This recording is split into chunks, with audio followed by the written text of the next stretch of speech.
Immunoglobulins. Immunoglobulins are produced by the plasma cells. It is composed of 4 polypeptide chains linked by disulfide bonds. There are 2 heavy chains which are denoted by H and 2 light chains which are denoted by L.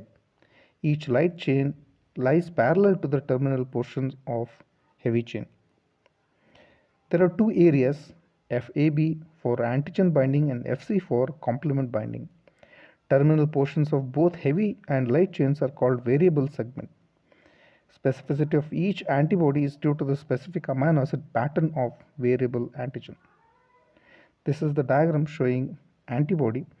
So these are the 2 heavy chains and these are 2 light chains, and these are variable regions where it is for antigen binding, and these are the constant regions which are meant for complement and macrophage binding. There are 5 basic types of classes. IgG, it is the most abundant antibody present in our body. It can pass through placental barrier and it provides natural passive immunity. They serve as opsonins and promotes phagocytosis of bacteria. It is the antibody seen in the secondary immune response. IgA is formed by mucosal and submucosal aggregates of lymphoid tissue. From here, it is transported to epithelial cells. This provides effective defense mechanism in mucosa of alimentary canal, lungs, and genitourinary tracts. IgM is the earliest immunoglobulin or IgG to be synthesized. It activates complement system. They are predominantly produced in primary immune response. Antibodies of ABO blood group system belongs to this class. IgG is they mediate allergy, hypersensitivity, and anaphylaxis, chiefly produced in the linings of respiratory and intestinal tract. They release the histamine from basophils and mast cells. The last one, IgD, is present on the surface of B lymphocytes and therefore they are involved in antigen recognition. Mechanism of antibody action. The antibody exerts its action by 2 mechanisms, by direct and indirect. Indirect action mainly is by activation of complement system.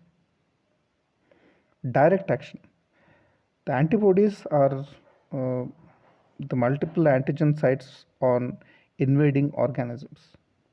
So antibodies can activate the invading agent in one of the following mechanisms. They may lead to agglutination, that is, antibodies bind with antigen to form a clump. They may lead to precipitation, that is, molecular complex of antigen and antibodies becomes so large that it is rendered insoluble and it precipitates.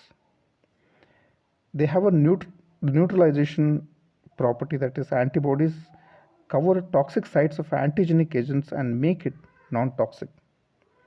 They may lead to lysis. Antibodies attack on the cell membrane of foreign organisms and cause destruction of the organism or the lysis. Antibody enhances the opsonization and hence it facilitates the phagocytosis. Some of its indirect actions are it is through the activation of complement system. It is a system about 20 proteins. Normally these are present in blood and tissue spaces and are inactive.